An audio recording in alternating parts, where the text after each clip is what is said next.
How do you do?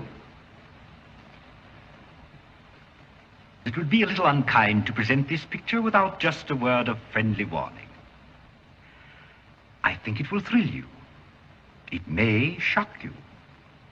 It might even horrify you. Well, we've warned you.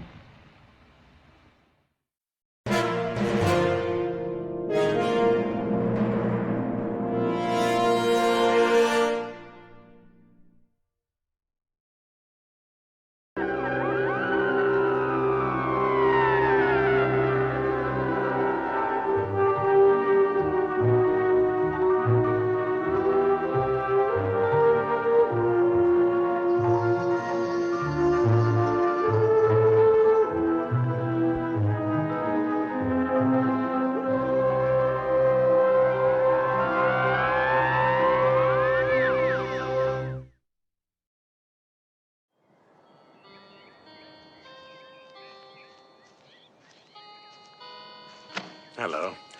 I'm Winston Essex. Welcome to Mansfield House. Well, this book is a new addition to our library here. It's about the meaning of dreams. You know, I've often marveled at the extraordinary shape and size and variety of dreams. Those elusive glimpses of things that go bump in the night. And like you, I've wakened in the clutch of a cold fear of something that I can only half remember.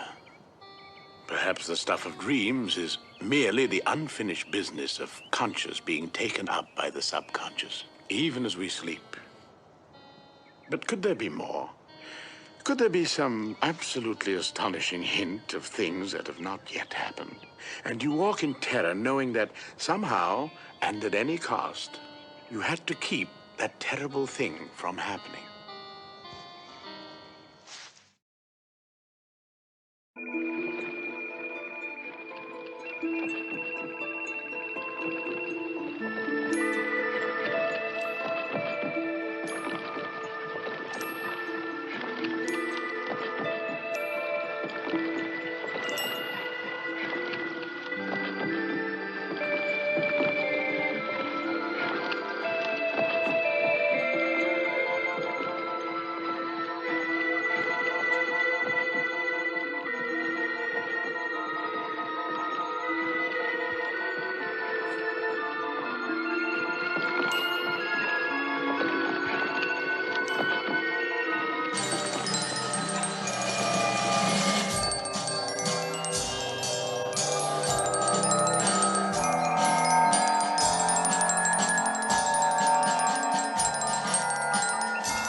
Daddy, please wake up, Daddy.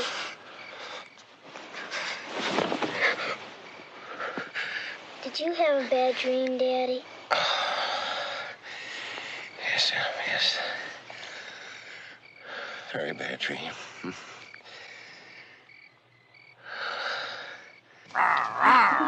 Look out now, I'm the giant cookie crusher.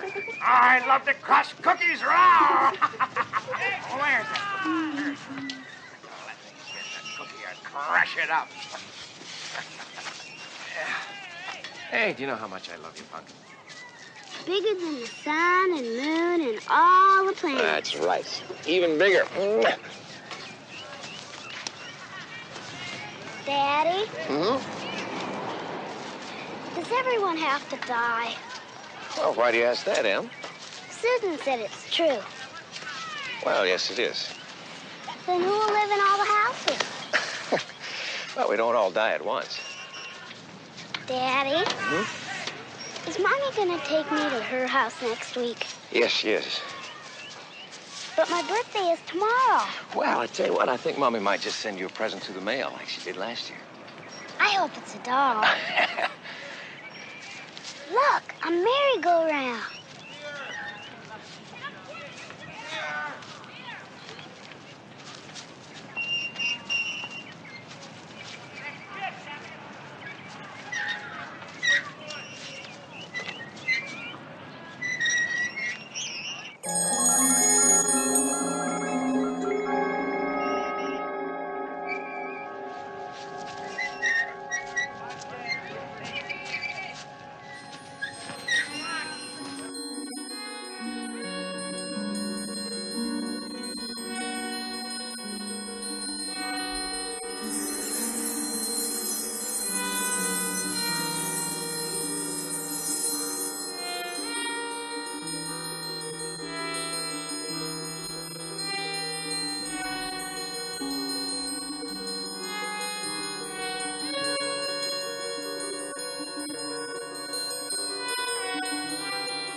Daddy?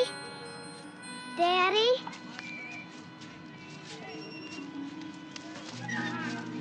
Daddy, are you all right? Yes, Em, yes. I'm all right. I'm all right. Daddy's all right.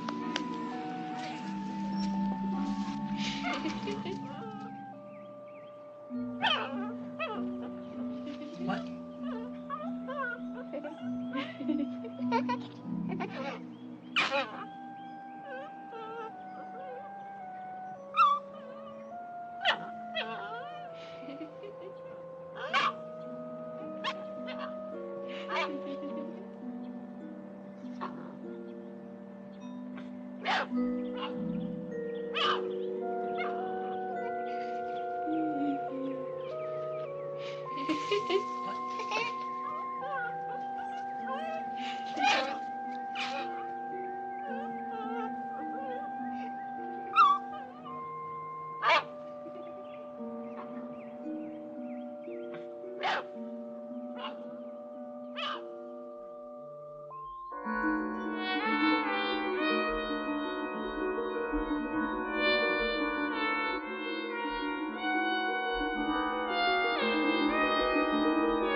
Daddy, Daddy!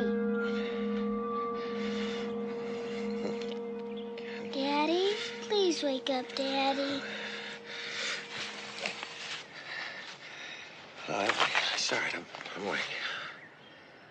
Did you have another bad dream, Daddy? Yes, I'm afraid so.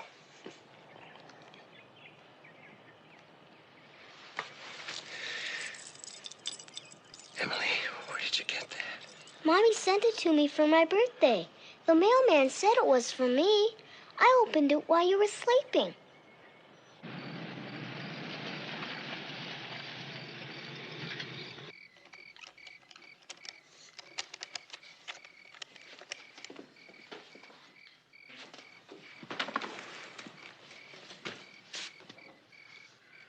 Emily likes your picture there.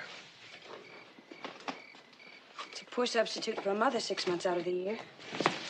Well, it's better than battering her back and forth every couple of weeks like a ping pong ball. I suppose so. It's just that it's very hard to be without her for so long. Is she almost ready? Yeah, she just wants to wear that new dress I bought her. It's her favorite color. Are you going on a trip? Yes. You're taking time off from work? Mm-hmm. That's unusual for you. Must be very important. It is very important. Karen, I probably shouldn't even bother telling you this, but I think you have a right to know. I've had some dreams. Again? I know you think I'm a little bit mad even without the dreams. Well, you have to admit you are a little bit eccentric for a corporate attorney. There are plenty of intelligent people who believe in premonitions. Well, Paul, I guess I just belong with the dummies who don't. Karen, I might have saved my own father's life if I hadn't ignored the warnings I had 5 years before he died. I didn't do anything. And that plane crashed, just as I saw it in every detail. Oh, I've seen something else, and I'm not just going to stand by and watch Emily. Emily? Oh, Paul, that's sick. Doesn't matter whether or not you believe me. I know what I've seen. Paul, it's these obsessions of yours that ruined our marriage. If you keep this up, it's going to ruin your whole life. You can go on believing it's nonsense if you want to, but I'm going to Dale Haven, Wyoming.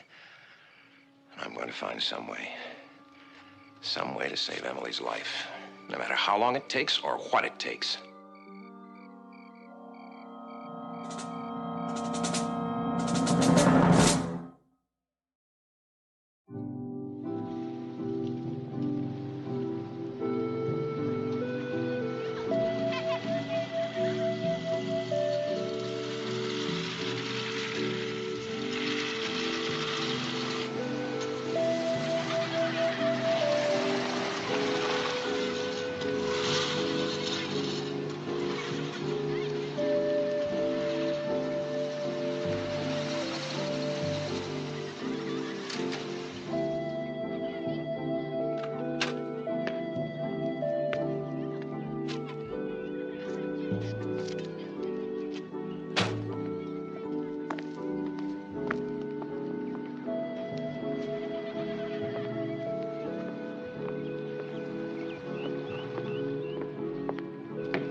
Hi. Hello. Is there someone here I can see about getting a room? Ah, well, I do. My father owns the place. The name's Julie Barnes. Oh, Paul Dover. Nice to meet you. It's nice to meet you, too. This way. Hey, will you be staying long? Well, I'm not sure. A week or so anyway. Seems like a nice, quiet town. That's Dale Haven, all right. If it's quiet you want, you've come to the right place. Well, actually, I could use a job of some kind. Sort of running low on funds. Well, what kind of work do you do? Oh, almost anything. But I'd prefer something where I could meet the people around here, get to know them. Have you ever worked on cars? Yes, I have. Well, other than this place, my father owns a garage in town. He's been looking for someone to help him. That sounds perfect. Yeah, after you get settled, I'll tell you where it is. Well, is this okay for $12 a week? That's just great. Thanks, Julie. You're very welcome. See you later.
foot.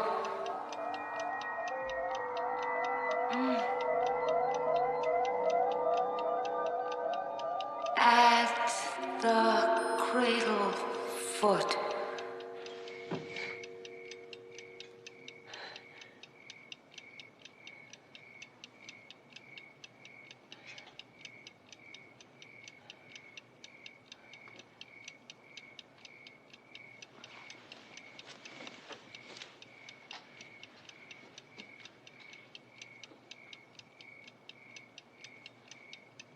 Go on believing it's nonsense if you want to, but I'm going to Dalehaven, Wyoming. I'm going to find some way to save Emily's life, no matter how long it takes or what it takes. Yes? There's a phone call for you. For me? Well, they said pulled over. The phone's at the bottom of the stairs. Just a second. Did you sleep well? Yeah, just fine. Hey, how about some breakfast? Bacon and eggs, okay? Yeah, that's great. I'll be there in a minute.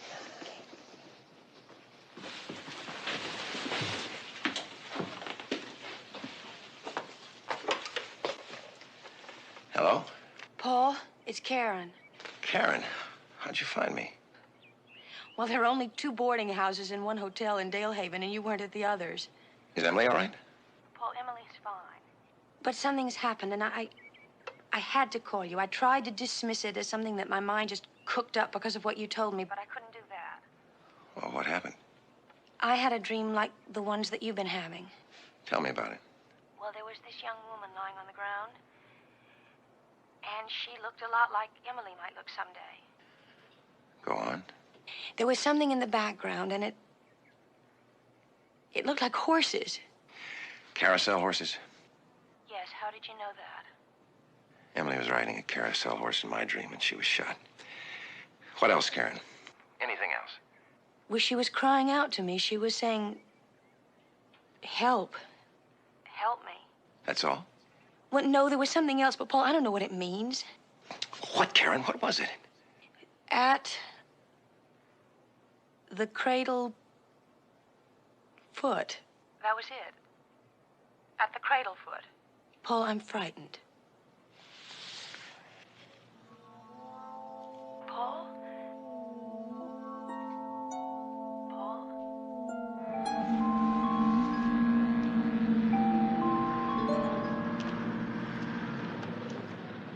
Water hose, huh?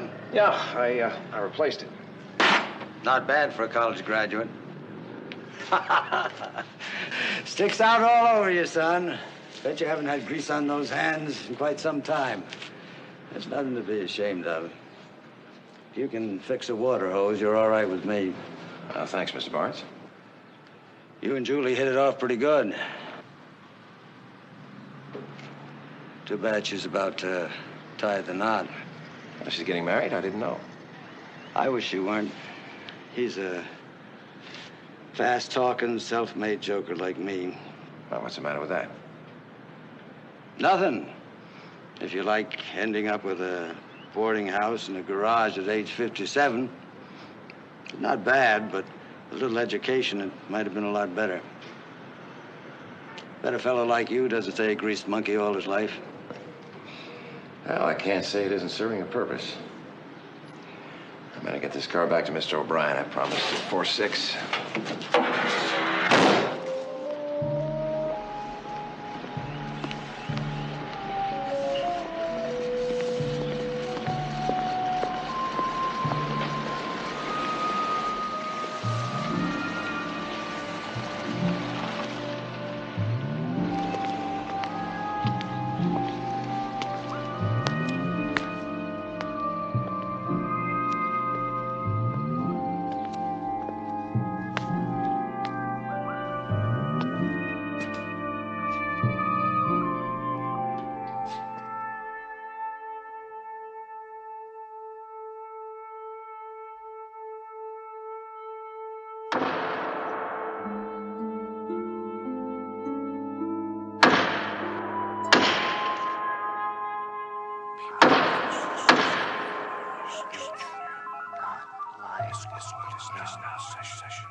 I should take that.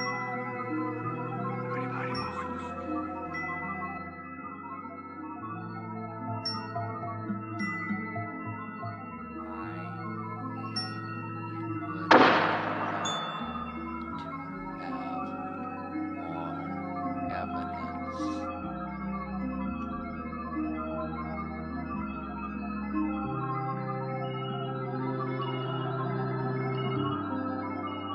Raphael Norris Jr. for the willful murder of Emily Dover. I hereby sentence you to the Wyoming State Prison.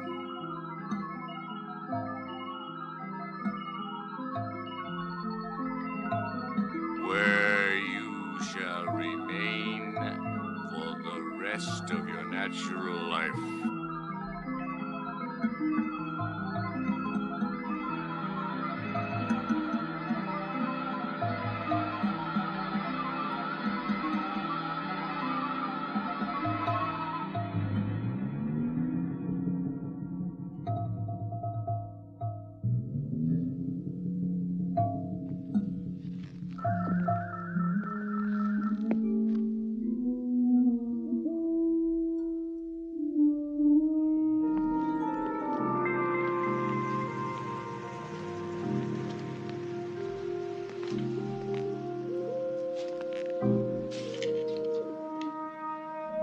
Something wrong? No. Ed. Mm-hmm. You know someone here in town named Raphael Norris? Rafe Norris? Sure, I know him. You know where I can find him? Park at edge of town. Thanks. I'll see you tomorrow. Right.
Excuse me.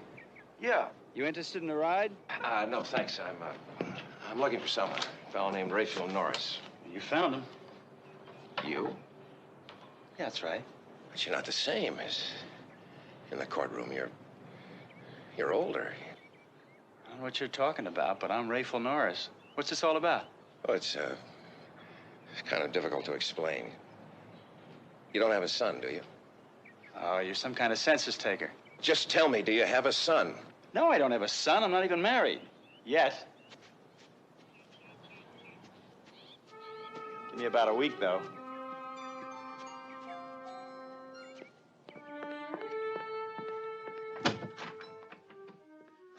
Karen. See what happens when you leave your door unlocked? All kinds of strange people can just walk right in and make themselves at home. What are you doing here? Is Emily all right? Paul, Emily's fine. I left her with my mother. I thought maybe I could help you. Then you believe me. You believe it could happen. Paul, I don't know, but if there's a possibility, even the slightest possibility... There's more than that. More than just a possibility. Well, then we have to forget our differences and try and work this thing out together. The clue of our destiny lies at the cradle foot. You found out what it was? Yes, an inscription on the courthouse. Wait, in this town? No. Inside. And in an empty courtroom in my mind, like in the dreams, I saw a man named Raphael Norris being sentenced for the murder of our daughter. You saw it? Yeah, clear as day. I found out where Norris was and went to talk to him. I discovered he isn't the same man I saw in the courtroom. He's the murderer's father. Paul, I don't understand. Karen, listen. Emily's 5 years old. If the killer is younger when it happens, then now, in the present, he hasn't been born yet.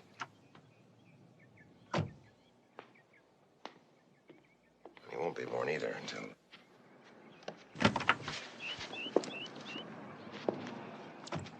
those two people get married and she gives birth to Emily's murderer.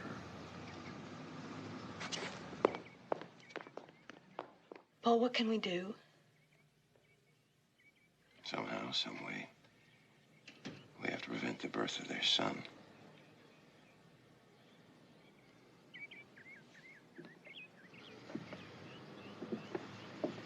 Where's Julie? She's getting dressed. We're going out to dinner. Listen, I know my questions must have seemed strange to you earlier. Did you get it all straightened out? Well, more or less. You're not the man I thought you were. Well, that's a relief. You could help me solve a problem, a very serious problem. How so? Do you believe in premonitions? You mean, like hunches on a horse race? No, more than that. Situations of life and death that happen just the way people see them in dreams, visions. It's a little deep for me. They do happen, Mr. Norris, believe me. My own father died just the way I'd visualized it earlier in a dream. Well, what's that got to do with your problem? Everything. Look, I know this may be hard for you to accept, but I know something terrible is going to happen in the future. Something that has to do with your son, Raphael Norris, Jr. Look, I told you, I don't have a son. He hasn't been born yet, but he will be. Well, I've had about enough of this. Please listen. Now try to understand. Understand what? You're not making any sense. Then give me a chance. My daughter's life's at stake. Your daughter? What's she got to do with it? Your son's going to kill her. You flipped out, mister. You need help. Please listen to me. I've seen something tragic that I know is going to happen if I don't act to prevent it. Now, if you could just accept what I'm saying for the moment, just for the moment. Well, what do you want me to do about it? You can think twice about marrying Julie Barnes. Marrying Julie? Or anybody else until I can figure out an alternative. I get the whole picture now. You got to think for Julie yourself. No, please listen. You stay away from her, you hear?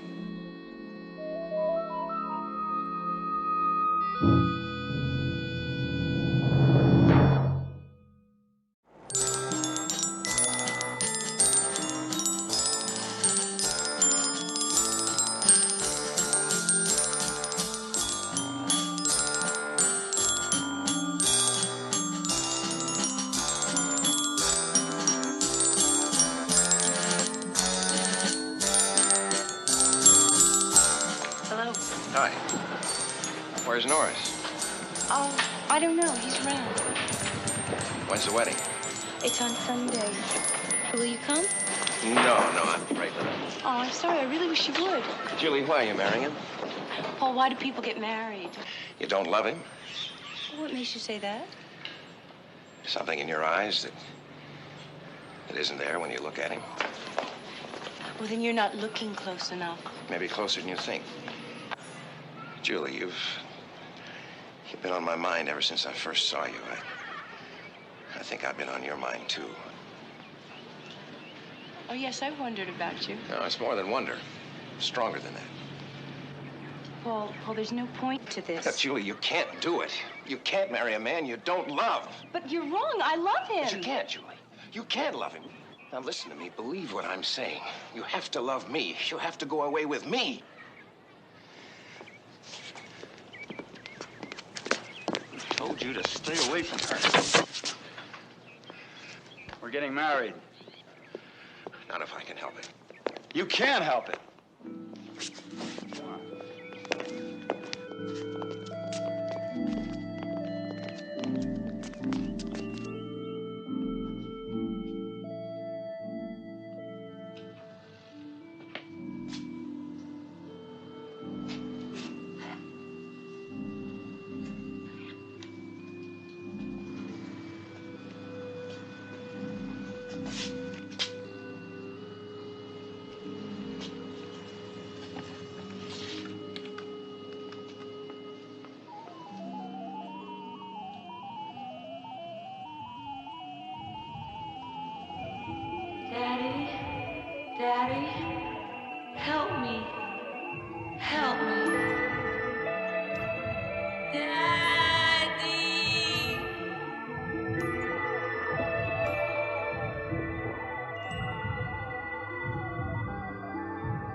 don't. Julie, you can't marry him. I can't let you. Please, Paul, this is only a rehearsal. Please go away. The wedding isn't until Sunday. Get out of here. Get out! No, Ray, don't.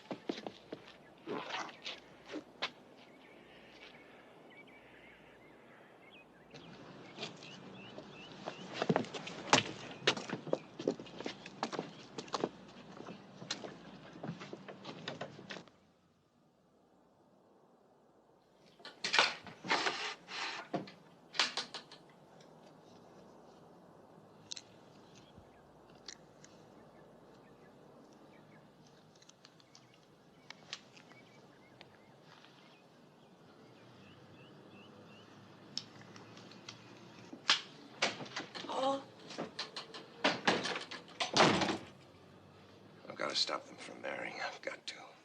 But, Paul, not like that. It's wrong. Wrong to save Emily's life? Well, but not that way, not by taking But somebody they're else's. responsible. They're the ones who are going to spawn a killer. I've got to stop them. Paul, please. Look, you're not even thinking. You haven't slept. Look, we've got to find some other way. No. I've thought about that. Too many things could happen. What if we die and Emily's all alone and no one knows or believes? No.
Feeling better? How can I feel better knowing? Knowing what? That you're not a killer? Most men would kill, save the life of someone they love. Maybe. Maybe in the awful moment when it's happening, but not in cold blood, Paul. No one with any sense of decency could do that. Well, then we're helpless. Just helpless.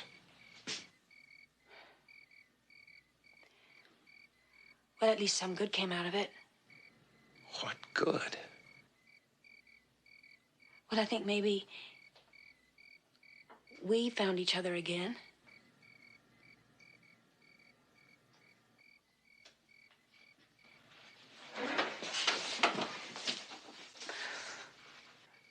We can work it out, Paul.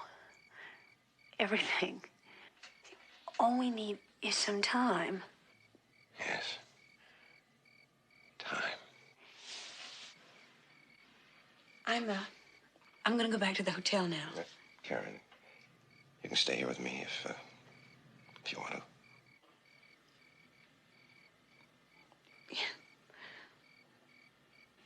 I admire you, Paul. I admire you for loving Emily so much.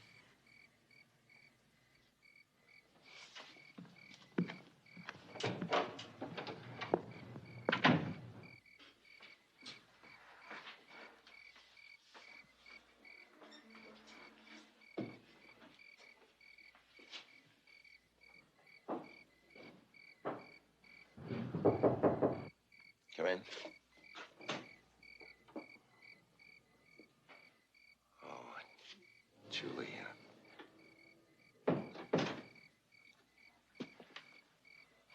Listen, I'm sorry for the way I've been acting. I guess I've been half out of my mind. Well, I haven't been thinking very clearly either, Paul. You know, you were right in everything you said about me. I don't love Rafe. I don't think I ever did. Although I did try to convince myself. Paul, I think I'm really in love with you. I tried not to let it happen, but it did. When I saw you at the park, and then at the church caring so much about me and wanting me so badly, I couldn't hide it from myself any longer, Paul. I knew I wanted you too.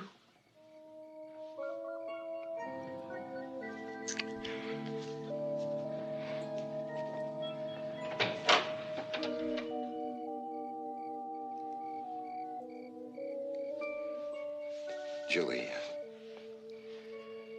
this is my wife, Karen. Your wife? No, I mean my ex-wife. It's all over between us. It's just you and me now, Julie. I want you to go away with me, leave everything behind. Everything. We'll build a new life together.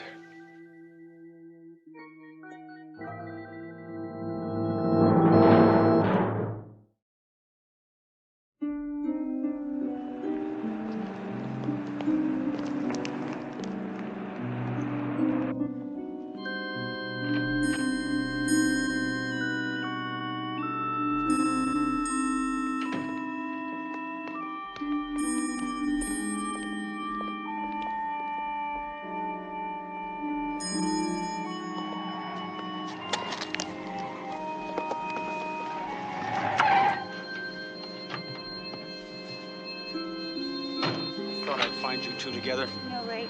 No, no!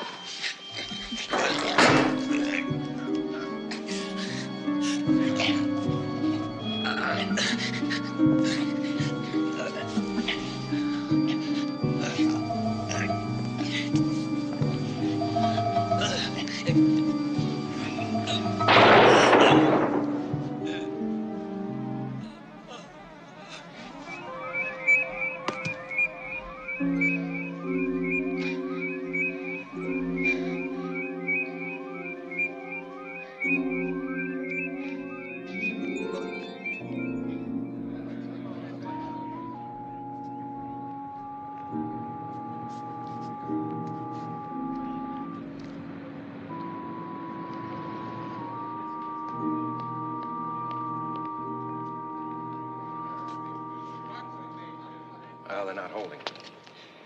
It's just a routine hearing. Quite a few people testifying. I acted in self-defense. It's been a nightmare. I know. Sometimes I haven't been sure when I was asleep or when I was awake. But Paul, look, I mean, it's over now. Don't you see you were right? We can change our destiny. It can't ever happen the way that we saw it. Karen, I've got to tell I you. know. Paul, I know that whatever you did for Emily. I know you didn't really want to go away with her. No, I didn't. I didn't.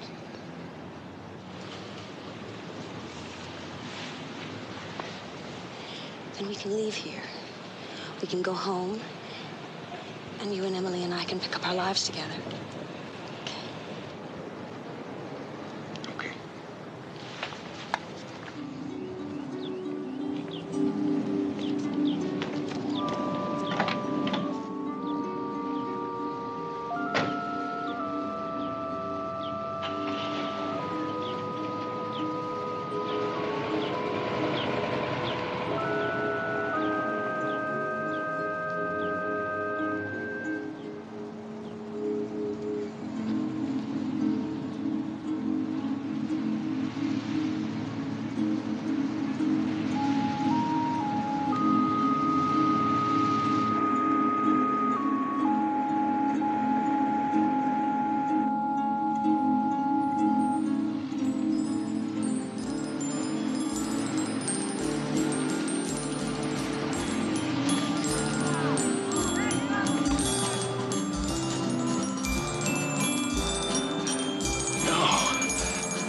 look.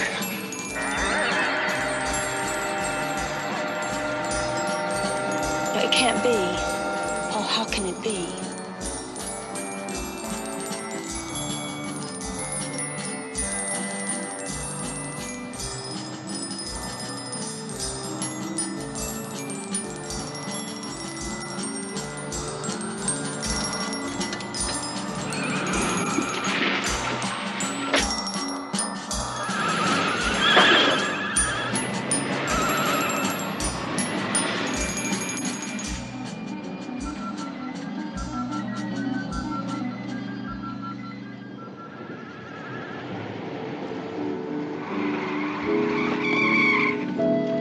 Stay here.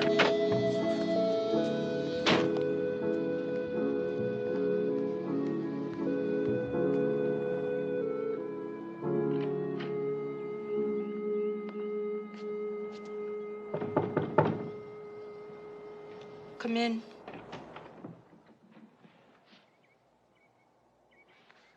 What do you want? I have to talk to you, Julie. Look, you're free. They said it was self-defense. So why don't you go away and leave me alone? Julie, I thought it was finished, over. I thought we were safe. I mean... You thought? You thought that I loved you? Oh, you are stupid. I never loved you. Never. I used you. It was just an act. Just an act. I used you to get Rafe to come back to me. See, after the wedding rehearsal,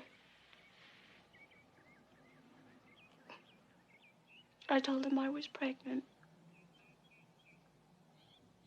I told him that I was going to have his baby. I thought he'd be happy. I was furious. He said I was trying to force him into marriage, that I didn't care about him. I told him it wasn't true.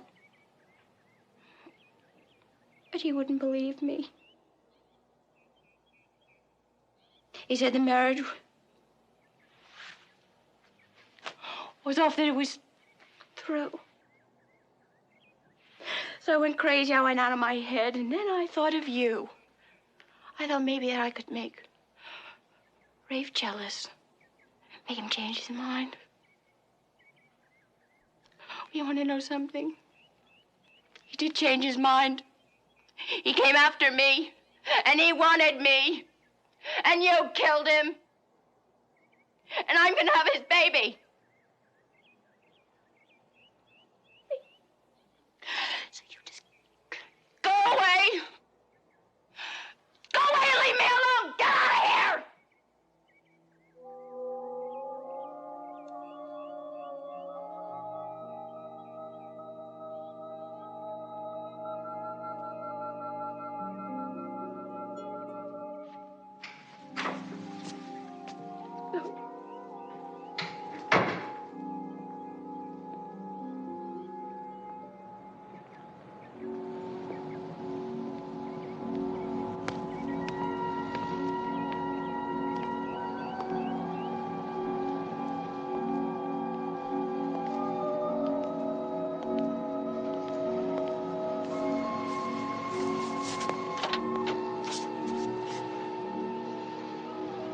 What's wrong? She's pregnant. Pregnant?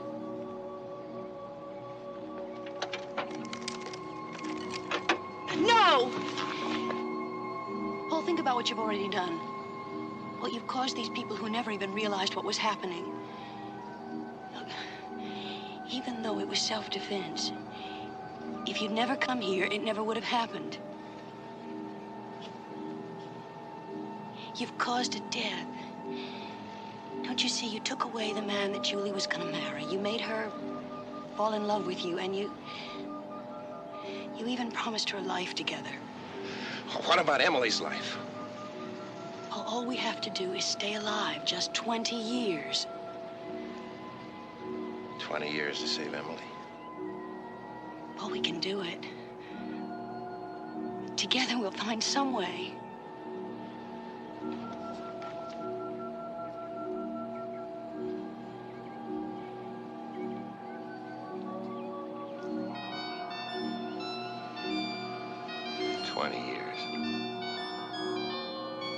Please.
To sleep, perchance to dream, Shakespeare said.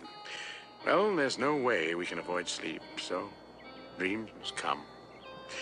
I hope that yours will be pleasant ones. Oh, it'll be a pleasure, Mr. Brown. Yes. Goodbye, sir. Hello. Welcome. I'm Winston Essex. You've caught me at a quiet time.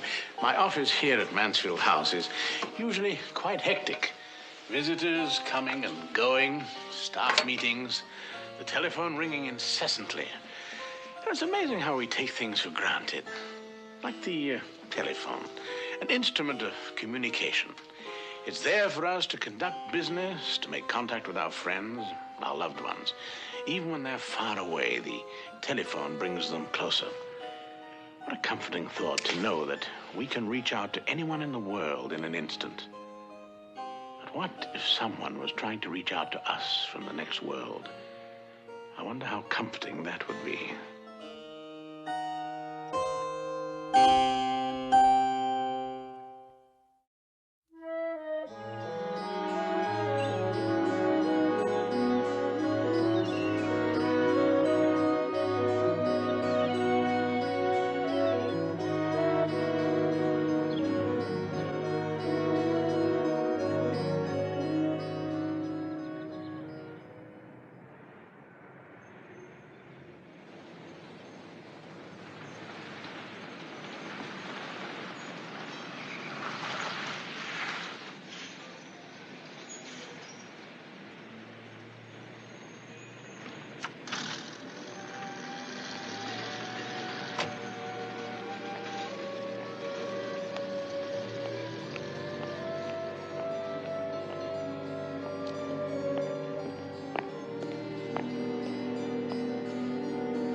see up there, anyhow? Oh, I thought I heard something. Angie, was that you in the alley? No. I walked this morning. You okay now? Sure. And shake a leg. We'll be late.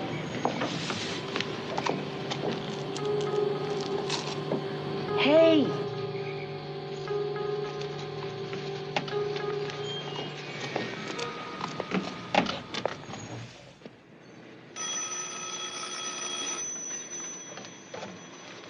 Barker, Mox, and Hirschfield, good morning.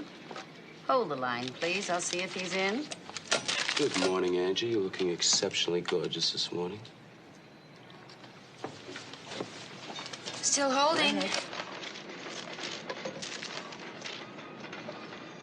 Thank you. I'm sorry, Mr. Barker is still in court. Would you care to leave your name? Thank you. Well, I'm sorry, Mr. Hirschfield. There's still no answer at that number. Yes, sir. I'll keep trying. Yes, Mr. Hirschfield, I know it's important.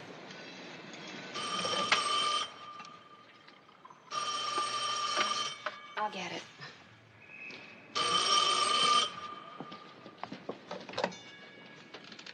Barker, Marks, and Hirschfield, good morning.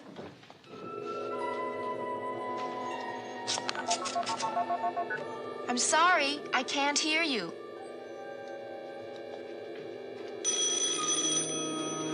We have a very bad connection. Good morning. If you would hang up and dial again. Yes, I'll take the message. Thank you.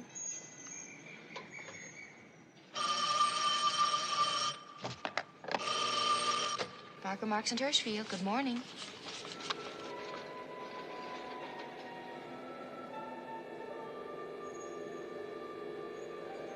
Hello? Hello? I'm sorry, I can't hear you. No, I'm sorry, he's not in here. Yes. Hello? I'll give him a message.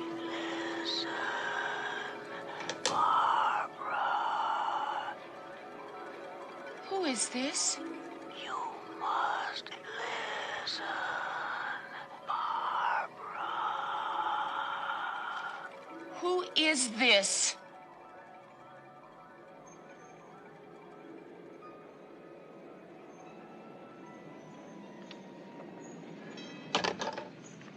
What's wrong? I don't know what's wrong with me today. I'm hearing planes that aren't there, and I'm getting these weird phone calls. Weird dirty or weird weird? Someone's calling my name. It's probably one of those jokers in the mailroom. I hadn't thought of that. Suppose we play a little joke of our own. Switch desks. Thanks, Angie. My pleasure. I'll give that freak an earful.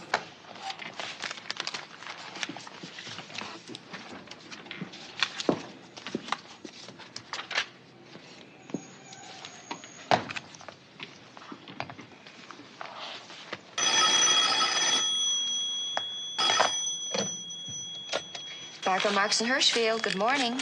Barbara.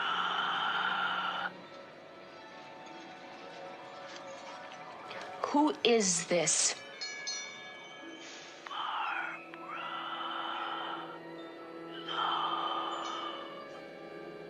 I love you. I love you.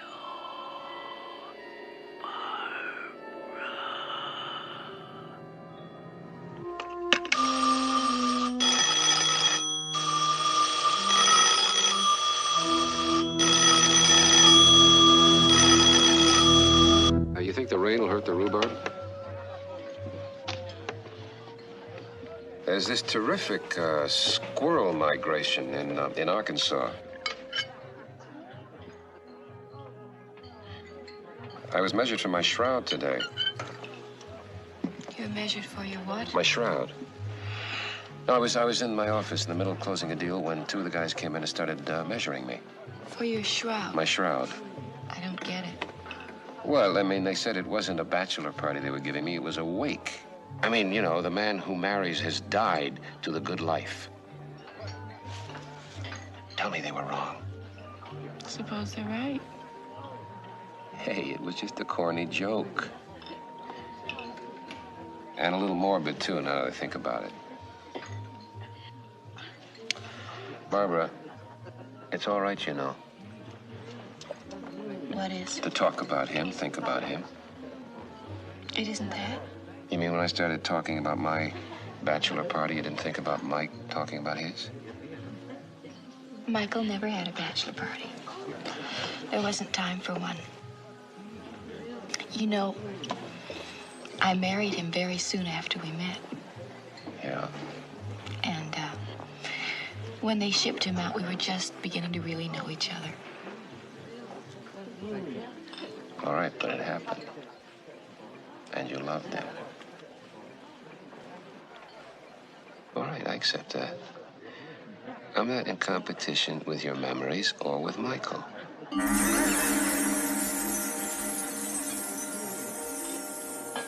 If it wasn't Michael, what was it?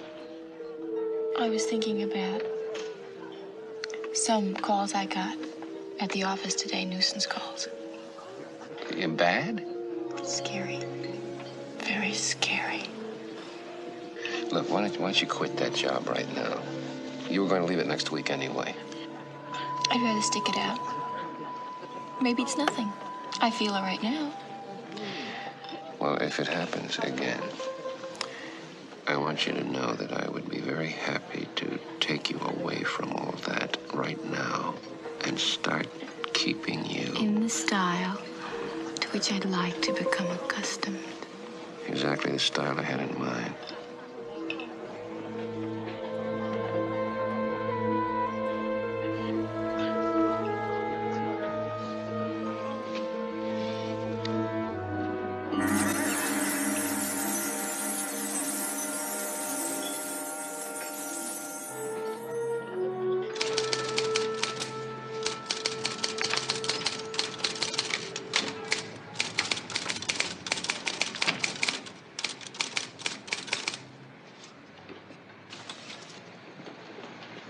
Did you talk to Mr. Stewart?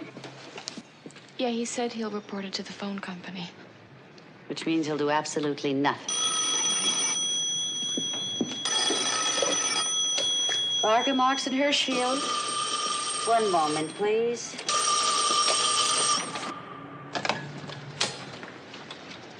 Barker, Marks, and Hirschfield.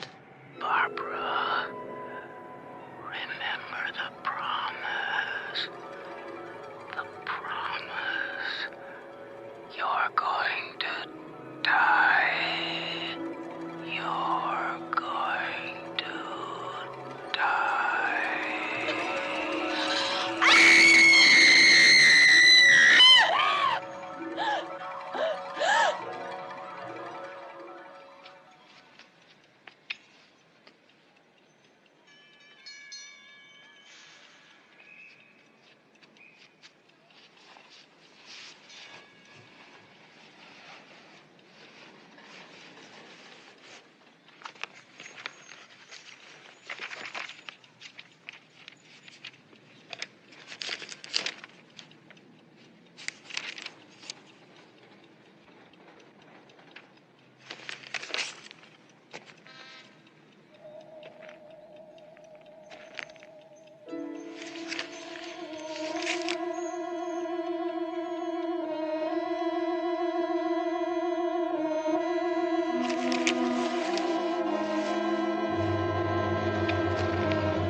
Keith. Barbara, listen to me, lover. Michael. Death is close, love. You're going to die.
Surprise!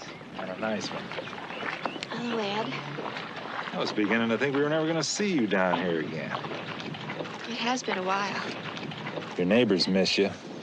And so does your little boat. She needs care and attention, you know. If you're not going to use her, you ought to sell her to somebody who'll take care of her and enjoy her. I guess I should. Of course, nobody will ever get more pleasure out of her than Mike did.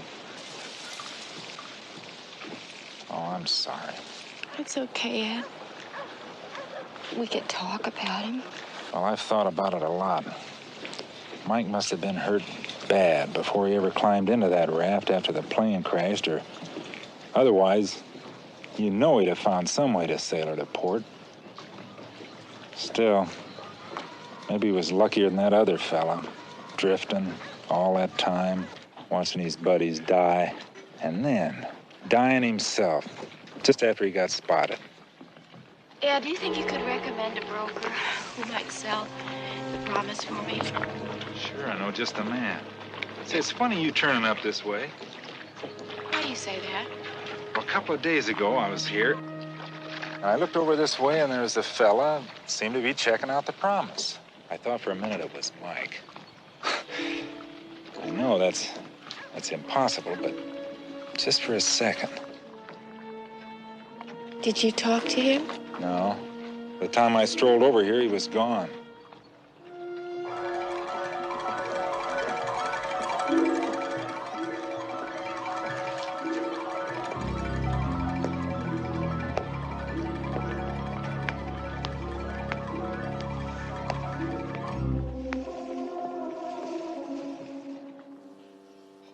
Anyway, the cabin sounds great. 180-degree view, huge fireplace, nearest neighbor a quarter of a mile away.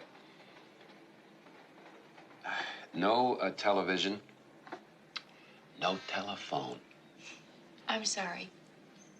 I keep waiting for it to ring. Well, you haven't had any more calls, have you? I stayed away from the apartment all day, so he may have tried. He? I thought you weren't sure whether it was a man or a woman. At the office, I wasn't, but here the voice is much clearer. A voice you've heard before? It might be. I've heard thousands of voices on the phone. I'll get this, sir.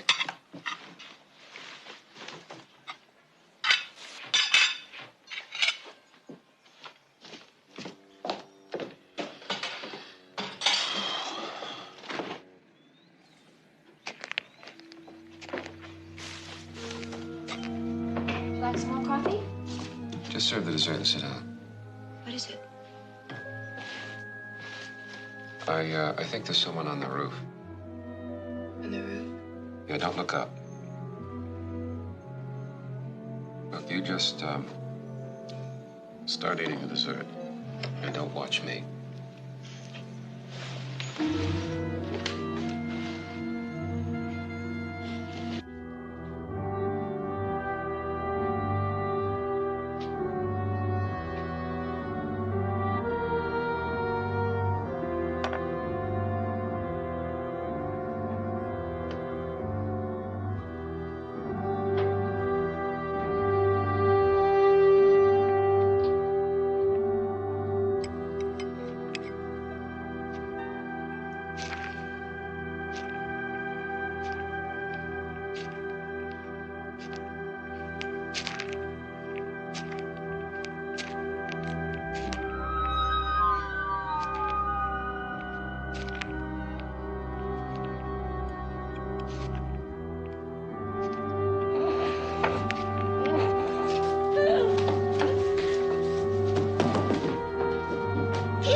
There was nobody. He could have jumped to another roof. Hey, you're trembling.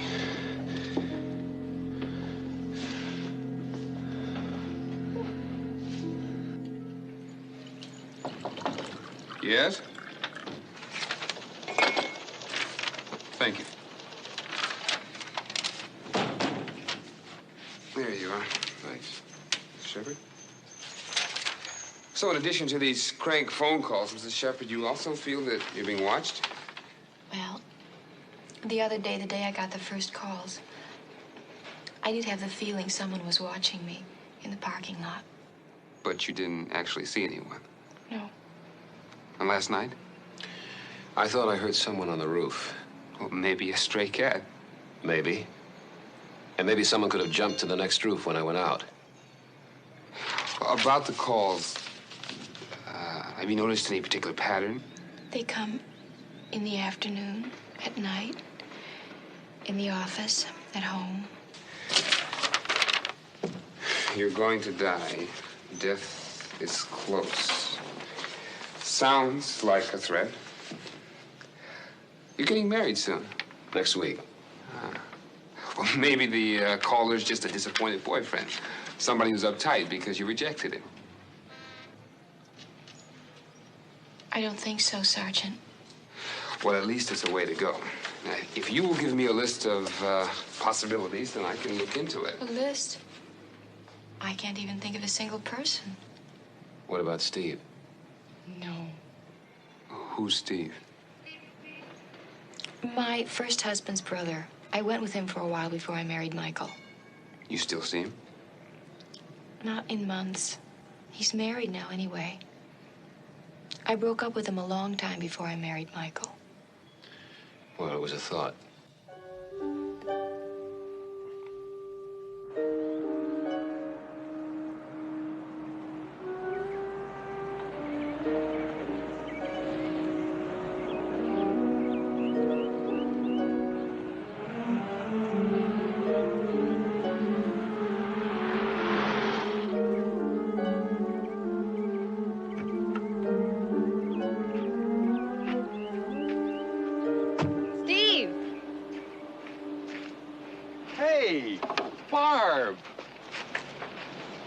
Well, such a nice surprise. What brings you way out here? I wanted to thank you and Marion for the lovely wedding gift. Well, you could have phoned. I mean, that's a long drive. Well, anyway, I'm glad you're here. Place looks great, Marion. You've done a lot of new things with it. You haven't been here in a long time. Too long. Look, if you don't mind, I'd like to finish clipping that last section of hedge. I think we can spare you. Thanks a lot. 10 minutes. It's really great seeing you, in-law. Me too.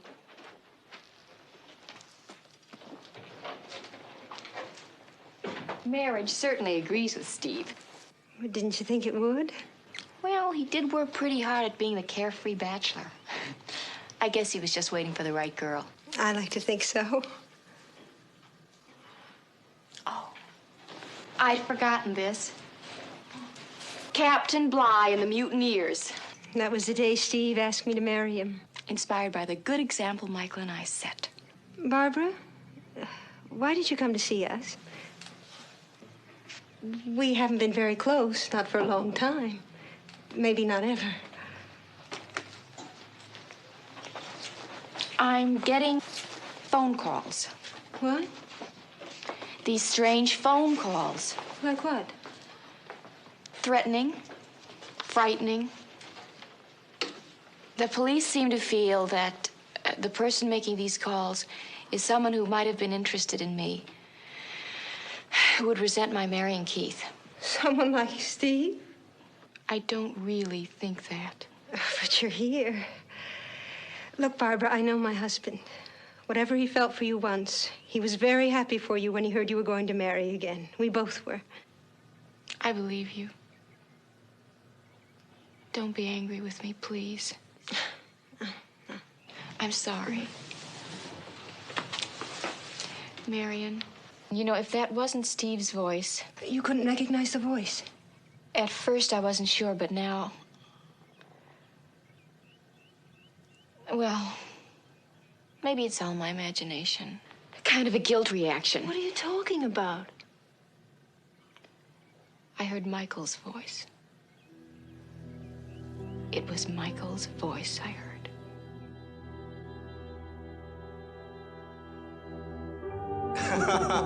All right, come on, say it. Say it, lover.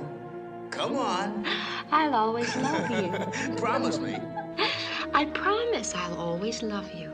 And I promise I'll never let you love anyone else.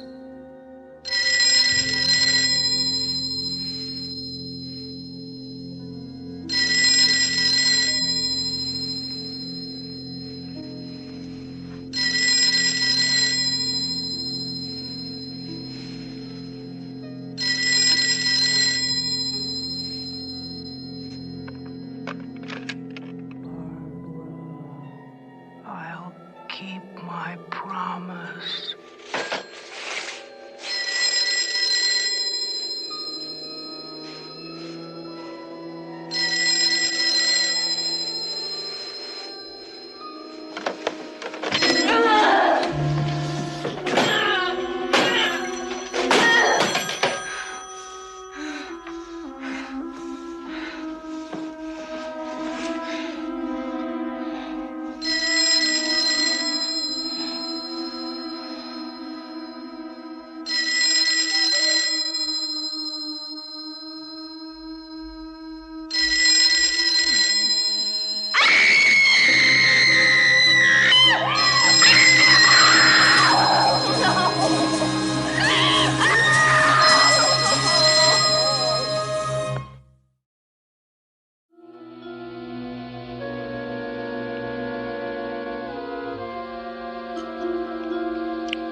Who is it? Me, Keith.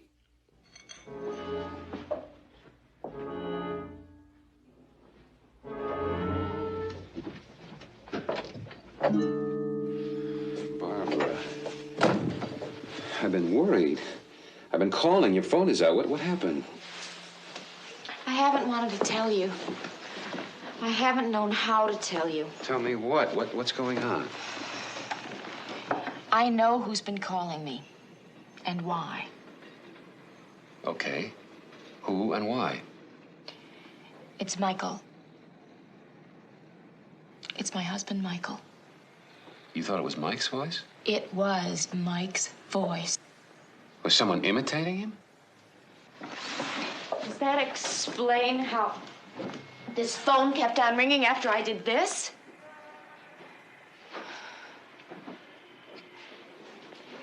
Yes, Keith, it kept on ringing. You think I imagined it all, don't you? I'm not looking for explanations to satisfy me. I want to help you. You've been under a strain, maybe more than you've admitted. There's a doctor I know. A psychiatrist. Yes. Keith, you know me, don't you? You really think I need a doctor? He's a young guy, very bright, if you just want to talk to somebody. Maybe. I don't know.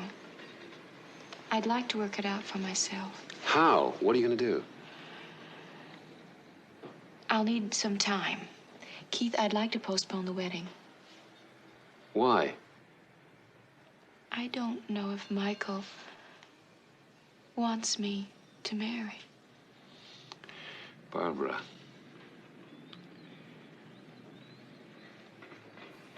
Look, Sergeant Appleton suggested a possibility. An old boyfriend, maybe. I'll need, that time, please. All right. When will I see you? Tomorrow, maybe. If you need anything.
Did you see him? Who are you? I'm sorry, my car ran out of gas, and I was sure it was full. Thank you. You say your car ran out of gas? Yes, I was walking, and he followed me, and I ran in here, and I bolted the door. He kept trying to break in on me. Didn't you see him out on the porch? No. He was out there. He was. Please. Believe me. Help me. It's all right, dear. Everything's all right now. I guess I'd better call the police.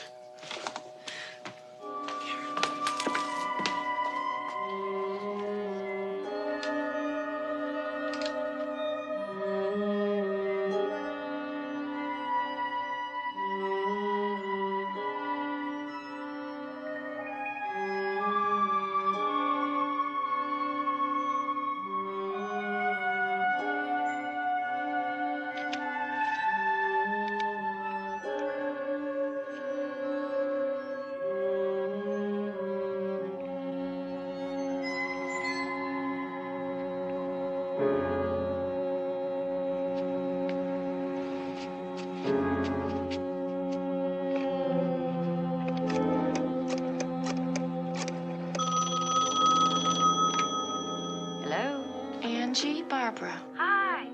I was going to call you, but I didn't want to make it too early. How you doing? Fine. Are you free for lunch? I can get free.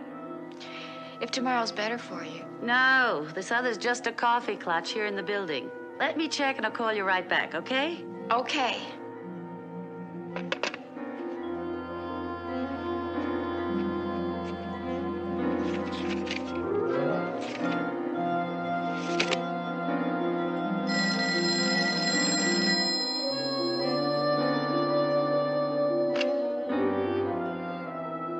What's the word, Angie?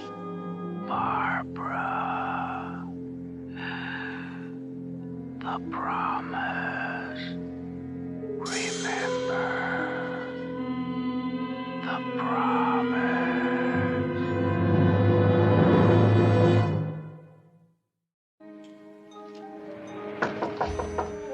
Come in. Hello, Mr. Norton. My office said you called, Sergeant. You wanted to see me. What can I do for you? Well, have a chair. That's quite an experience Mrs. Shepard had yesterday. Yes. You must be very concerned. Of course I am. Is she under a doctor's care? Not that I know of. You think her problem could be emotional? Why do you ask? Well, would you like a cup of coffee? No, no, thank you. You mind if I have a cup? No, of course not. Well, I talked to her brother-in-law. Didn't get anywhere. Seems to be no one else. Could it be emotional? I guess it's possible. Imagination plus guilt reactions. It isn't unusual when a widow's about to remarry. But the other night, I was the one who heard someone on the roof. You thought you did? Yes. You saw Mrs. Shepard yesterday? Yes, on my way to the office. How did she seem? All right. You worked all day? Yeah. You were out of your office most of the afternoon, weren't you? I went to see a prospective client. The client's name? He wasn't at home when I got there. You're not suggesting that I followed Barbara or something? Routine, Mr. Norton. Is it? What earthly reason would I have to try to frighten her like that? How did you meet the lady? At my office. She's a client, then? She came in after her husband died. And entrusted her inheritance to you? Inheritance? Well, you think I'm after her money? Sergeant, her inheritance was her husband's GI insurance, a few $1,000s. That's all? That's all. She wanted somebody to invest it for her. Can you seriously consider that as a motive? Especially since we're going to be married? Okay, I was reaching, I admit. But we seem to have ruled out the brother-in-law. And she insists that there are no other relationships. So where does that leave us?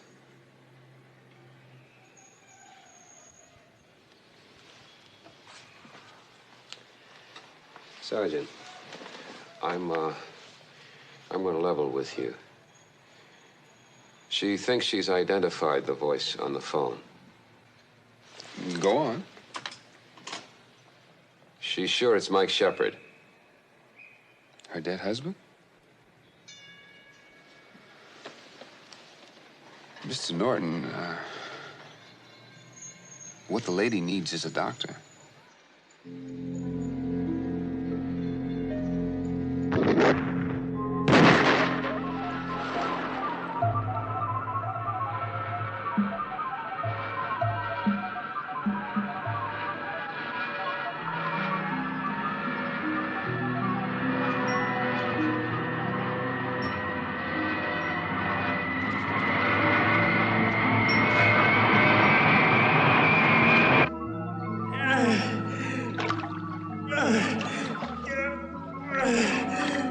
Hang on. We can make it, Phil. And when we get back, my wife, Barbara, you've got to meet her. The world's finest first mate.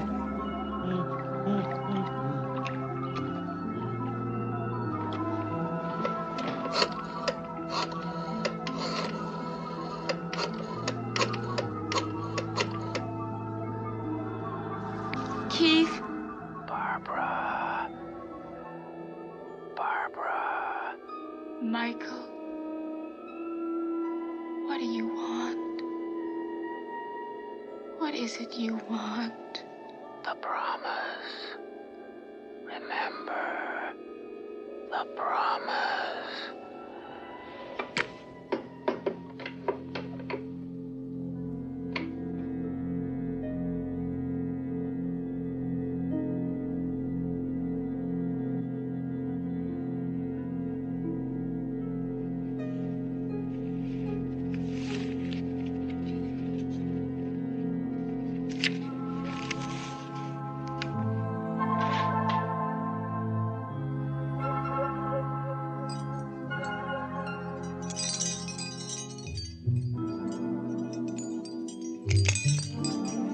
Dear Keith,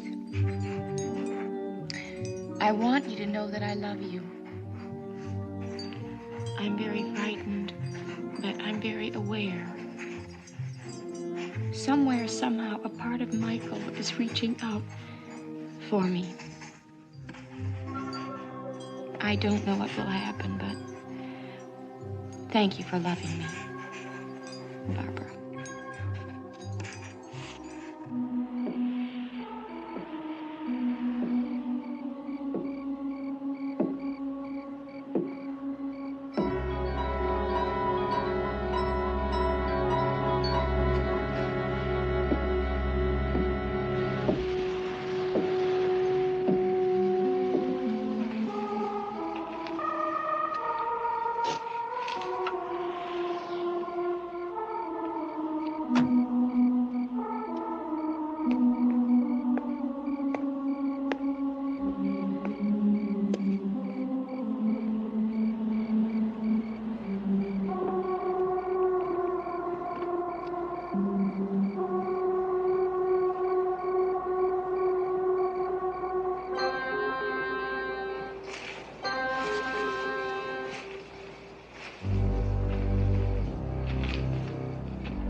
Barbara?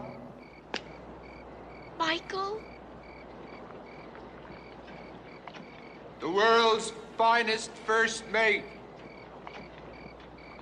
Take the skipper's word. Why did you change your hair? You promised you never would?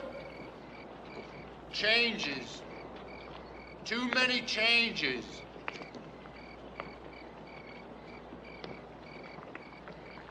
Michael. Loyal. Loving. I had to see you. Believe in you. You're not what I imagined. You're cheap, ready to betray the man who loves her. No, Michael. Who are you? I was in the air with Mike, in the water, drifting with him till he died. There were no survivors. They all died. All Mike talked about was you. I can't let you marry another man. Mike still loves you. We both do. That's what kept me going so long. You. We'll all be together now.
Barbara, I kept my promise.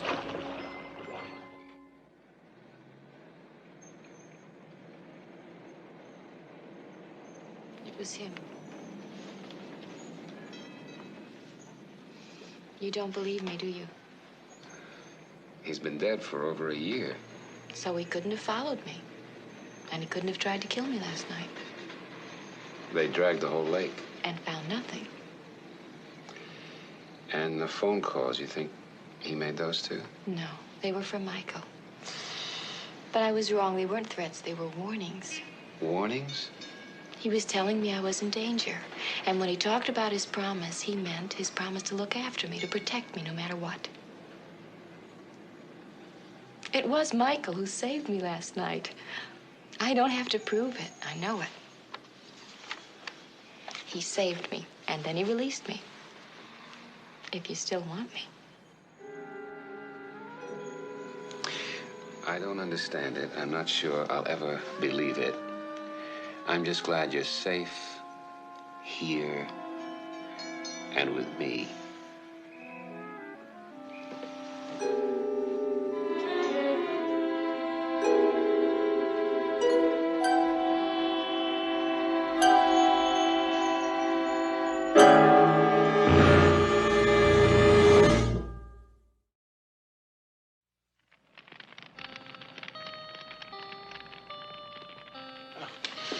You'll be happy to know Keith and Barbara got married.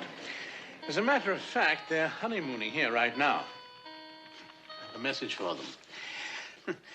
I'd call, but for some reason they've asked to have the phone removed from their room.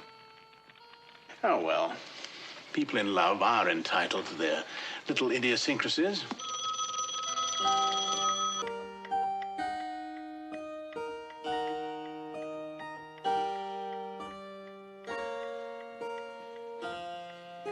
Oh, hello, and welcome to Mansfield House.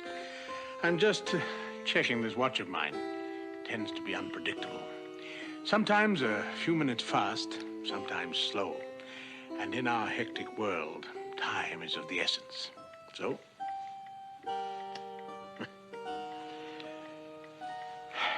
time. One of the few things in life we can rely on. Relentless, inexorable. Nothing can alter its forward momentum. And perhaps it's just as well. Because Imagine for a moment what it would be like to be trapped in a time warp.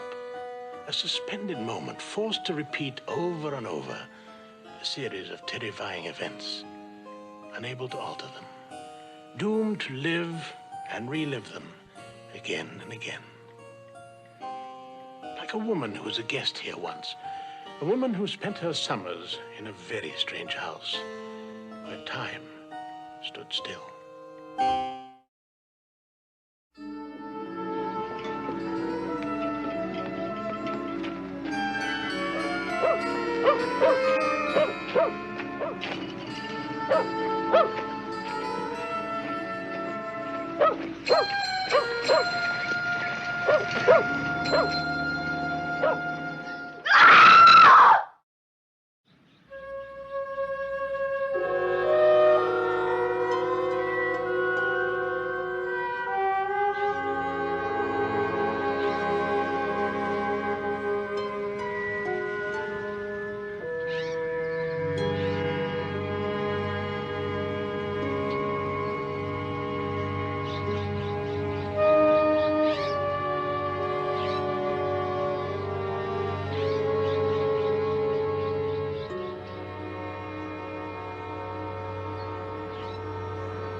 Get her up, ma'am?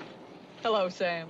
Oh, Mrs. Alcott. Nice to see you. Heard you got in. How's Mr. Alcott? He's just fine, thank you. Would you look under the hood, too, while I'm doing my shopping? Sure will. Hey,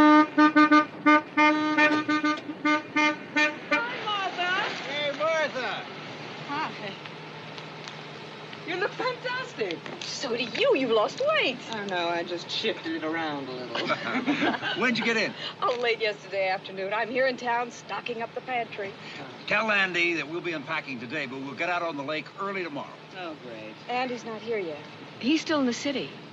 He's got some work to finish. I came up by myself to open the house this year. Oh. When's he due? This weekend. Well, tell him to phone when he gets in. If the phone's connected by then. Well, it's good to see you both. Good to see you. Bye-bye. Bye-bye.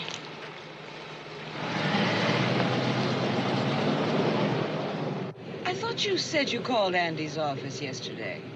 I did. Said he'd taken off, Something must have come up. I guess.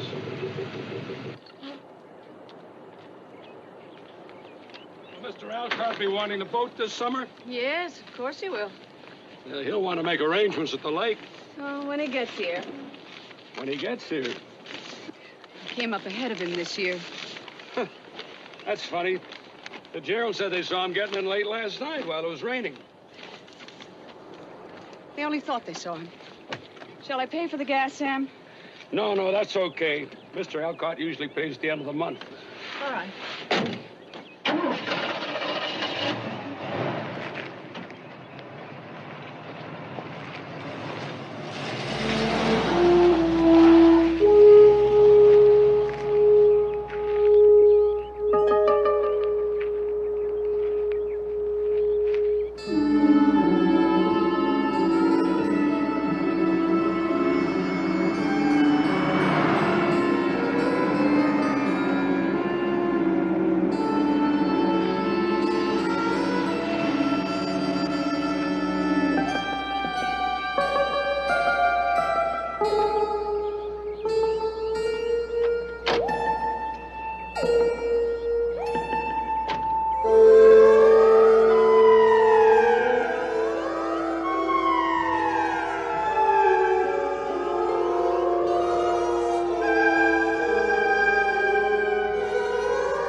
Charlie?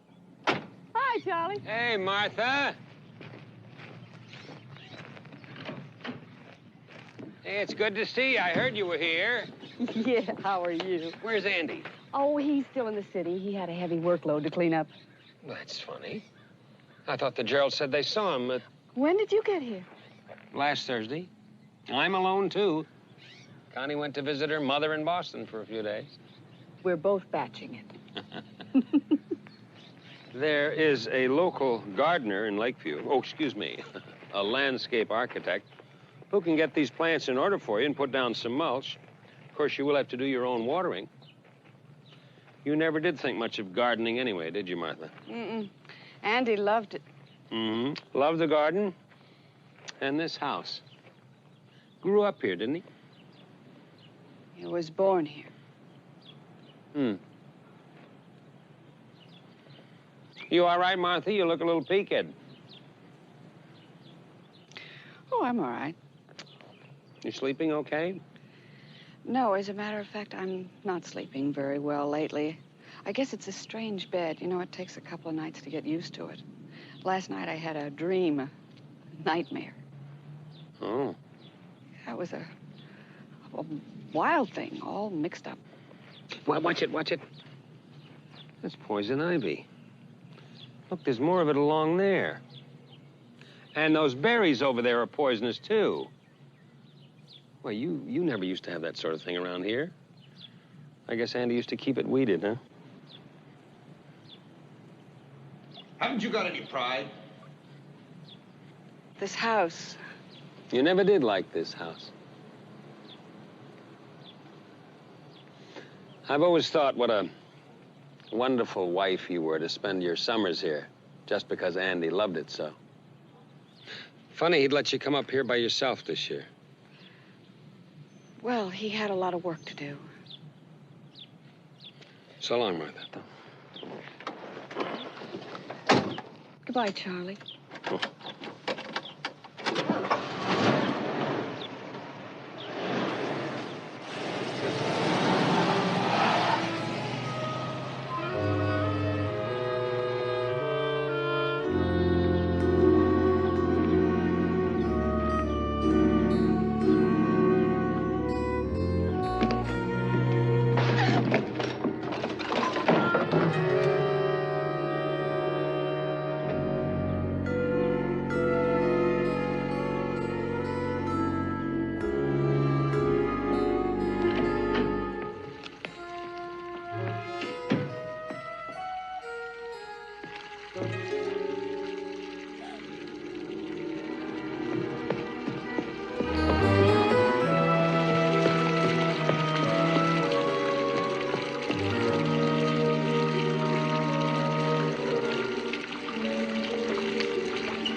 Hey, you all right? Yes. The water main, would you please turn it off? It's over on the other side of the well, that valve. It's flooding upstairs. You okay? Yes, I'm fine.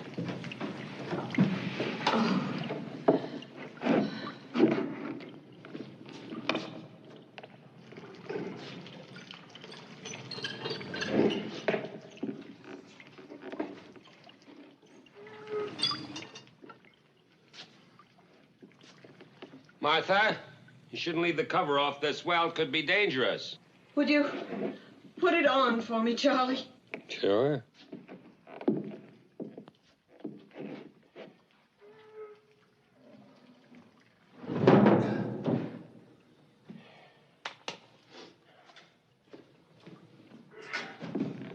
I guess that well would be useful to you if the plumbing ever went out. But I sure would hate to fall down there. There just ain't no bottom, as far as I can see. Charlie, would you call the plumber for me? My phone isn't connected yet. Oh, yeah, sure. Oh, by the way, before I forget it again, the reason I came back is that they are having a bash tomorrow night over at the club. You know, beginning of the summer season. Why don't I pick you up around 5:30? Come on now, it'll do you good. No use staying alone in this old house. This old house. No. It's got a lot of character. You know, it's funny what your imagination can do to you. I mean, you get in a hurry and you get clumsy. And a door won't open. You don't watch where you're going and you step through a loose stair. You hear things. You dream. It's all in your head. Is it? Is it really, Charlie? You said this house has character. Could it have animosity? Can have whatever you want it to have. Now, I'll send the plumber over right away. Let him wrestle with it. It's like the jar you can't open till somebody comes along, little twist. There it is, open so easy. Where's the shut-off?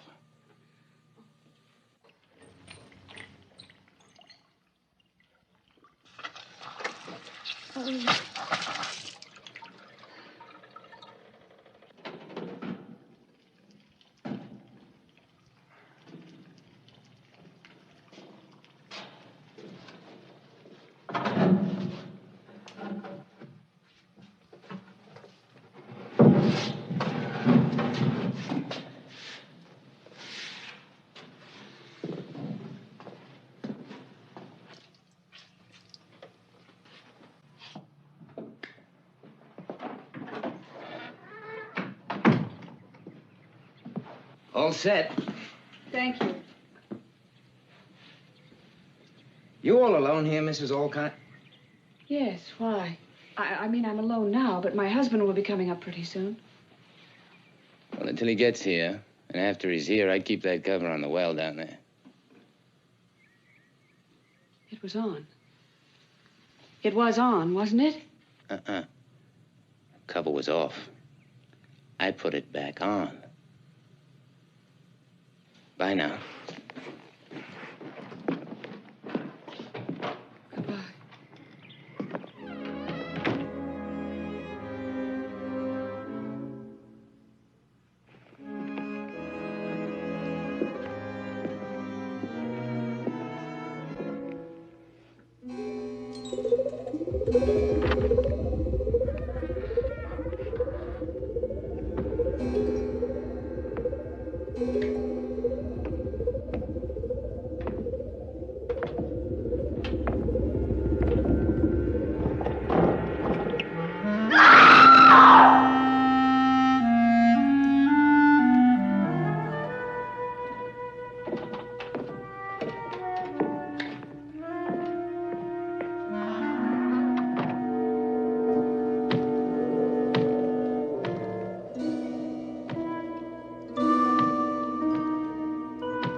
There you go, self-pitying again. Week after week after week of working nights. Haven't you got any pride?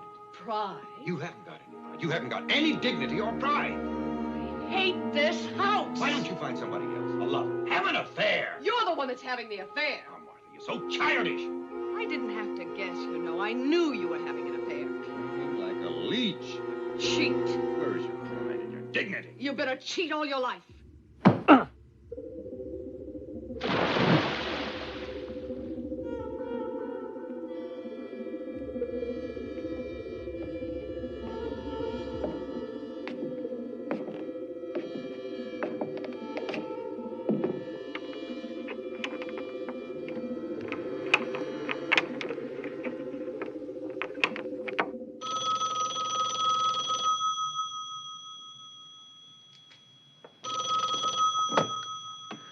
Hello? Hello, Charlie, is that you? Oh, Charlie, could you come over here, please? Yes, I know it's late. Please, please. You heard sounds? Noises? Yes, What kind of sounds? voices. Even someone was down there. Someone's down there now. Did you see anyone? No. Well, Martha, there are no sounds now. No voices. Martha, couldn't you have dreamed it all? It was the dream that started it. The dream woke me. Then I heard the sounds, then the voices. Then I came downstairs.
Well, there's no one there.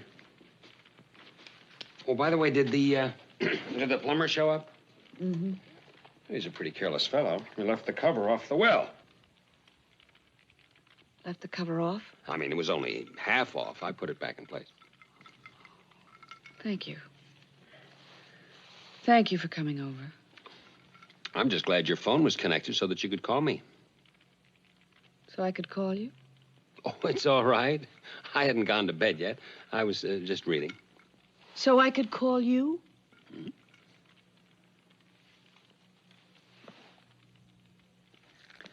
Charlie, listen to me. This house hates me. It has intelligence. Or maybe it has a spirit. I don't know. Andy's, maybe. This is his house. It's alive for him. It's full of his memories.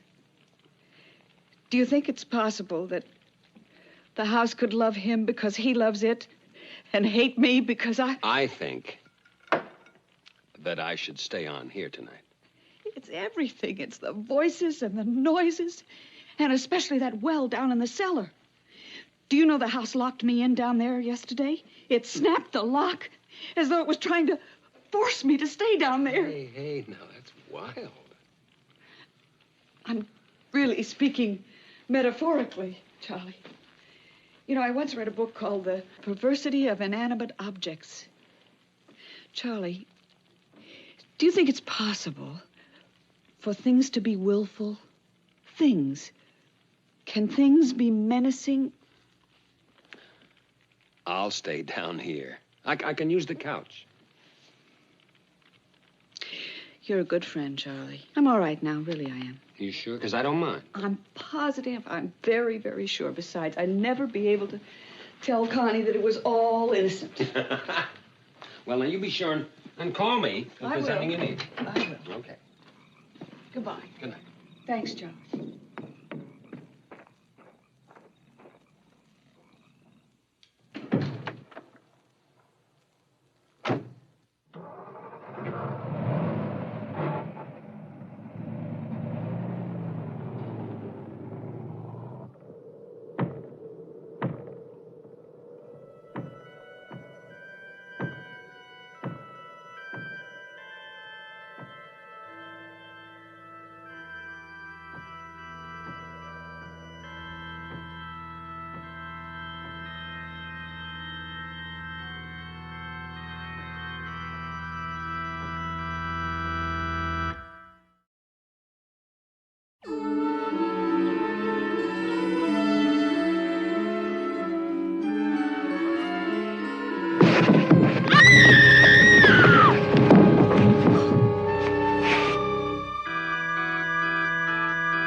it. Hey, who's that? Oh, it's from my husband. Mailed yesterday from the city. That's pretty quick service. Yeah, somebody sure slipped up in the main office. Bye now. Bye-bye.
Martha? Martha? Martha? Oh, I fell asleep. How long have you been here? I don't know. I worked in the yard all day. I called. Well, I wouldn't hear the phone out here. Oh, Charlie, the party. I forgot all about it. Yeah, you're looking yourself again. Very lovely. It's a good thing you didn't stay over last night with that kind of talk. I gather nothing happened today. No? No sounds, no noises, nothing from the cellar? No, nothing. It's funny what the mind can do. What did you hear from Andy? Oh, he called me early this morning. I also got a letter from him. He should be coming up Saturday or Sunday.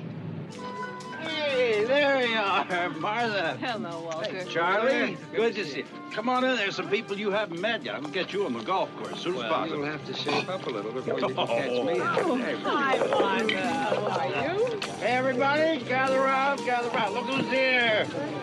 This is Charlie Pender and Martha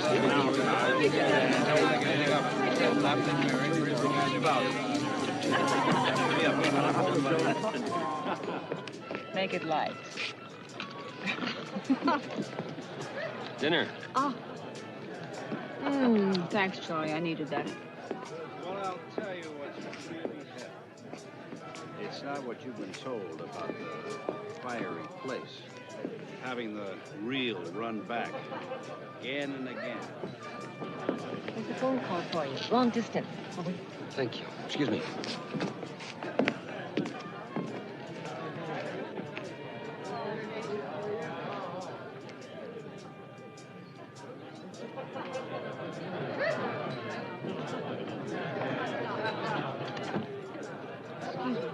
Walter, what did you mean about the reel running back again and again? You wouldn't know about such things, sweet Martha. My own private hell. When it's quiet. When it's quiet? It's like pictures flashing again and again. Nightmare pictures that repeat themselves. Horrible dreams that I have to live over and over again. Martha, you're so childish. Sometimes I think they'll go on happening over and over, and I'll have to be part of it forever, throughout all eternity.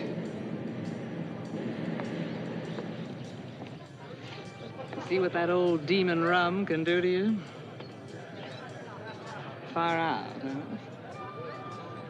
Isn't that far out?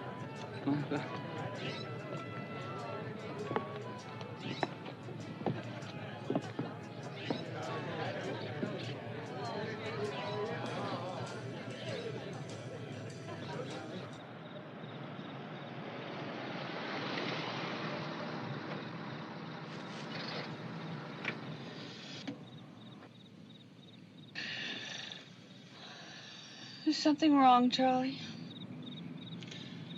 Yes, you said you, talked with Andy this morning. Where did he call you from? Oh, I don't know. Well, my call was from a friend in the city who tried to reach Andy at his office today. He wasn't there. He wasn't anywhere in the city.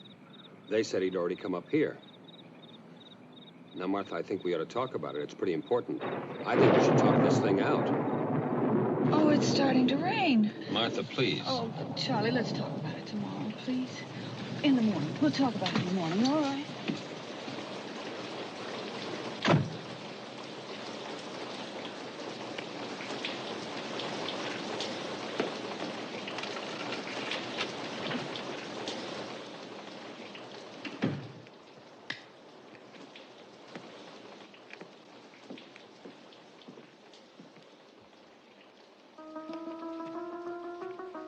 It's in the cellar.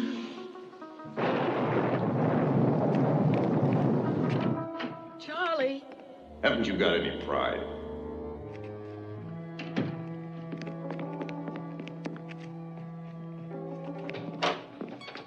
Martha, you are so childish.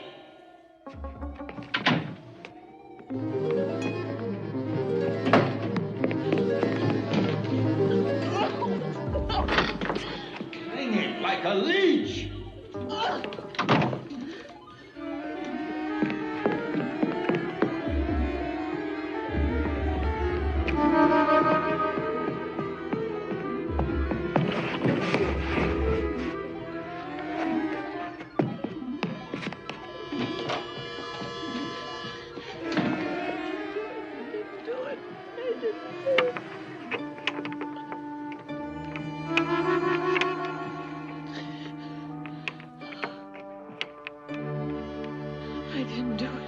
I didn't do it. I didn't do it. No. No, I didn't do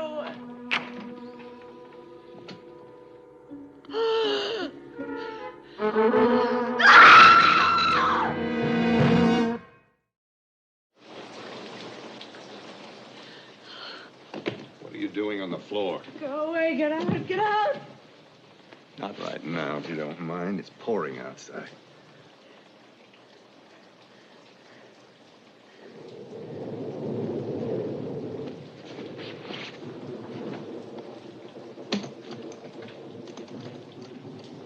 Andy? Oh, Ernie. Martha, you're so glad to fantasizing see you. again. You don't know what I've been through. I know what we're going to go through, and it might as well be now. I want a divorce. Oh, no. There's no way we can keep on. 8 years. Yes, 8 years, and we haven't cut it. It's someone else. I dreamt about it. I know you're seeing someone else. I haven't tried to be a sneak about it. Connie and I... Connie? Charlie's wife? That's right. She and I. Tell me what to do. Tell me. I'll do anything. There's nothing you can do, Martha. It's all over. We'll talk about it in the morning. I won't be here in the morning. It's late. I'll talk about it in the morning. My mind is clear. I can think better. Andy, you can't leave me here in this house alone tonight. I have terrible nightmares here. I see things. Spirits, ghosts, I don't know. What are you talking about? Maybe it's all in my mind. But you know how I hate this house. Well, it hates me, too. Please, Andy, don't leave me here alone tonight. Please. Yes. I'll be leaving in the morning. I should be in the city by noon. It's been raining cats and dogs out there, but it looks like it's letting up now. Summer storm. Right.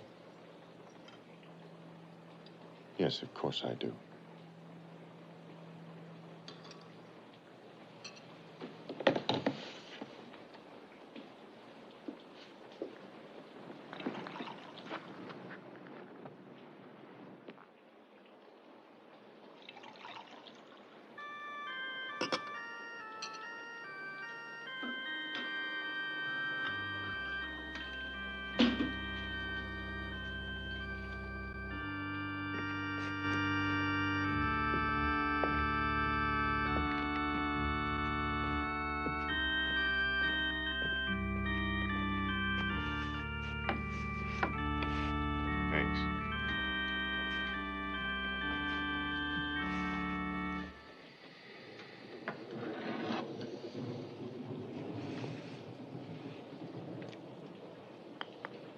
I'll stay in the spare room. Oh, I'll sleep there.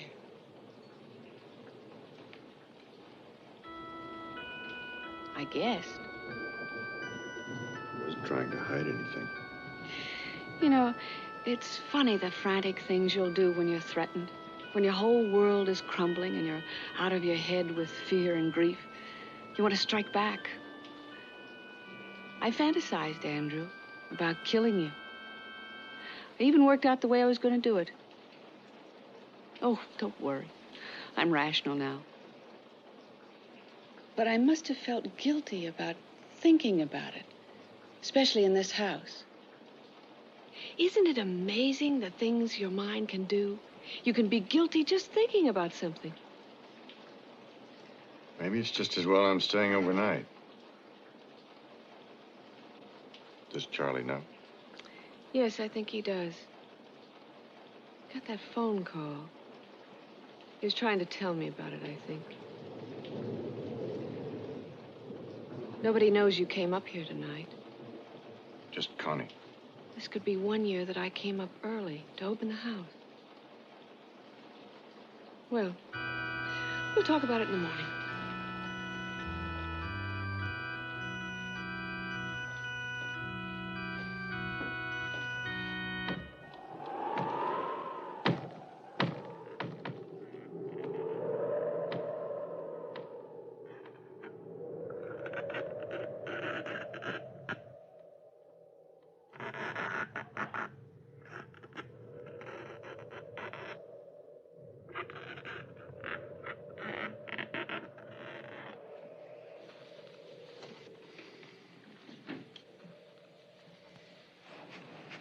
Andy. Listen, do you hear it? Do I hear what? That thumping. No. It's your imagination. Maybe. It is. I go back to bed. But I can still hear it. I know where it's coming from. Andy, come on. Come on. Get up. Martha. Go on back to your room. Don't you hear it? Don't you hear I it? don't, and you don't either. Yes, I do. Now put your shoes on. Come on. Come on.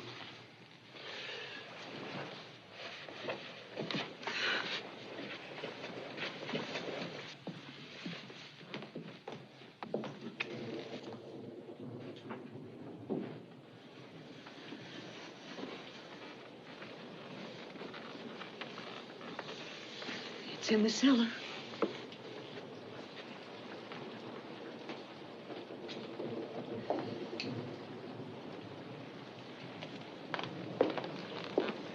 Andy, I'm afraid. You're putting it on pretty thick, aren't you? What do you think you hear? It's down there. It's in the well. Well, there it is. There's nothing there. Nothing, Martha, nothing. Come on down and look. The well cover's off. It should have been kept on. Martha? The well cover was on.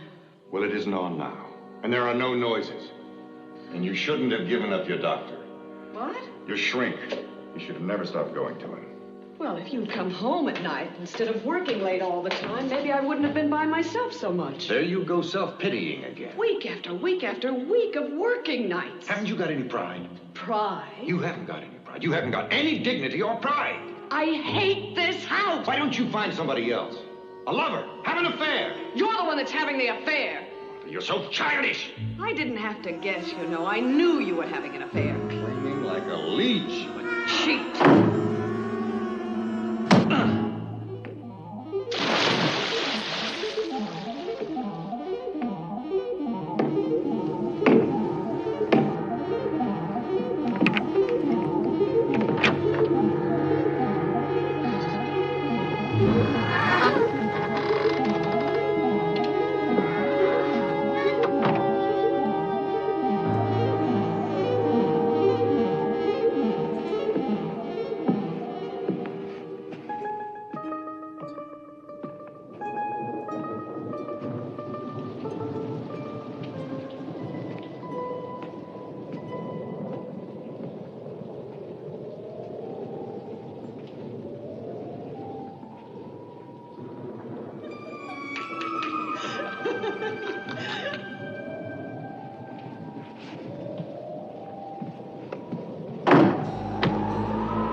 Of course, I could never prove it, but I've come to believe that inanimate objects can and do develop personalities.